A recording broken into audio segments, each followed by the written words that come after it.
Welcome back. So now that we've added rooms, apertures, and doors, there's one key step that we need to do before we go ahead and add context and shading. You can add context and shading at any point. It doesn't have to be done in this specific order, but I like to just do it before I move on to the surfaces outside of the space that are being simulated. So that step is called solve adjacency.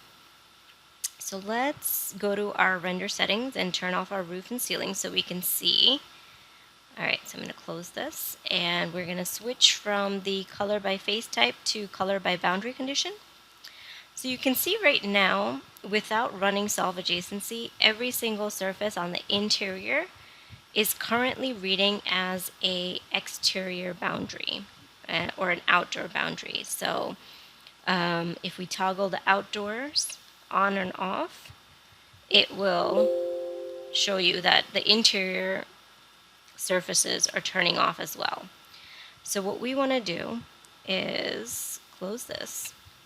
So what we're going to do is we're going to select all of the rooms, and you can use the list of rooms down here in the panel to select everything with the windows and everything. And what we're going to type is PO in the command line, solve adjacency, and then hit enter. And you'll see what happens when we do this.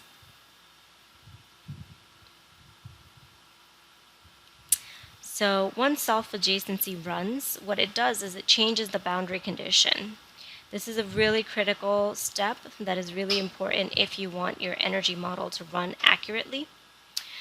You'll see that the interior surface changed to green while the exterior boundary condition remained a blue. And what that means is the exterior surface is exchanging energy with the outdoors, and the interior surfaces are not. And this is a really critical step you must do before you move on to the step of running a simulation, especially an energy simulation.